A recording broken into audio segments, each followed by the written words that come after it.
शहीन शाह अफरीदी, हसन अली और मोहम्मद अब्बास, ये थे हमारे आज के भागते हुए स्पिनर्स। आप हैरान होंगे कि भागते हुए स्पिनर्स कैसे। आप एक फास्ट बॉलर को देखिए, आप अपने हरीफ को देखें जिसके साथ अभी पाकिस्तान बांग्लादेश के साथ खेल रहा है, और पहले ही दिन पाकिस्तान के फास्ट बॉलर्स की include Shaheen Shah Afridi, premium fast bowler of Pakistan, उसकी भी उन्होंने अच्छी खासी पिटाई की है, पेंट खोल के रख दी है भाईजान। जब आप 120, 125, 130 और बहुत ही ज्यादा अग्रेशन और गुस्से के साथ जोर लगा के 133 पे गेंद फेंकोगे ना, इससे ज्यादा आप नहीं फेंक पाओगे, तो फिर अगले आपको मारेंगे, भगा भगा के मारेंगे। और आप भागते हुए स्पिनर्स हैं, आप भागते हुए स्पिनर्स हैं, फास्ट बॉलर्स नहीं है। फास्ट बॉलर अगर देखने हैं ना, तो दूसरी टीम में देखें तास्किन अहमद, नहीद राना, शरीफुल इस्लाम, वो देखें, वो हैं फास्ट बॉलर जिनकी 145 प्लस की स्पीड है।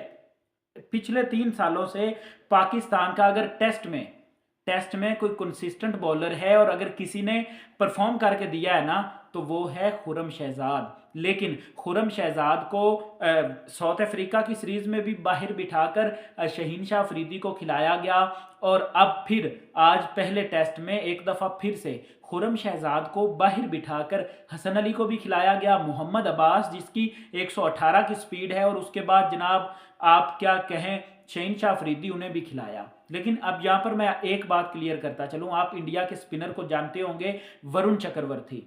वो स्पिनर है और वो 120-25 की नॉर्मल गेंद फेंक देता है जो वो तेज मारता है, समझ आ गई।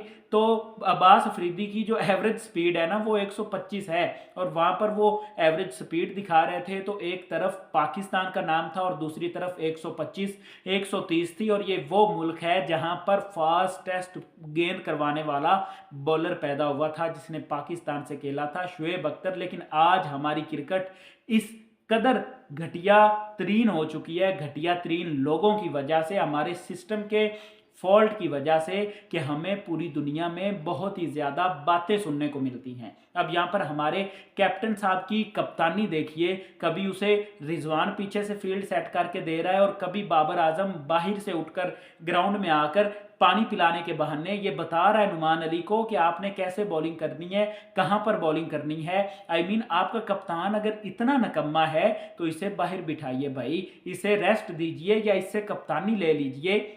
शान मसूद एक अच्छा प्लेयर है टेस्ट का, इवन के मैं उसे ओडीआई में भी देखना चाहता हूं, लेकिन वो एज अ कैप्टन कामयाब नहीं हो पा रहा। ये हमने 2023-25 WTC साइकिल में भी देखा, और अब भी हम देख रहे हैं कि वो एज अ कैप्टन उस तरह से परफॉर्मेंसेज नहीं दे पा रहा। लेकिन ये जो साइकिल है पाकिस्तान का, वो बहुत ही आसान है, लेकिन अब बांग्लादेश ने बहुत ही बड़ी इसमें रुकावट डाल दी है, क्योंकि पहले दिन के इख्तिताम पर बांग्लादेश ने 301 रन किए हैं 4 विकेट्स के नुकसान पर, और इस टाइम उनके दोनों ही बेहतरीन बल्लेबाज, बांग्लादेश क्रिकेट के बेहतरीन बल्लेबाज, एक तरफ लिटन दास और दूसरी तरफ मुशफिकुर रहीम, जो कि 48 रन पर नॉट आउट खेल रहे हैं, और ये इनिंग्स को लंबा लेकर जाएंगे। आप कम से कम 500-600 रन का सोचिए, इससे कम नहीं हो सकते। अब यहाँ पर हमारे कप्तानी के ब्लंडर्स देखें, हमारे सिस्टम के, और हमारे जो कोचेस बैठे हैं जो कि क्वालिफाइड ही नहीं है, उनके ब्लंडर्स चेक कीजिए।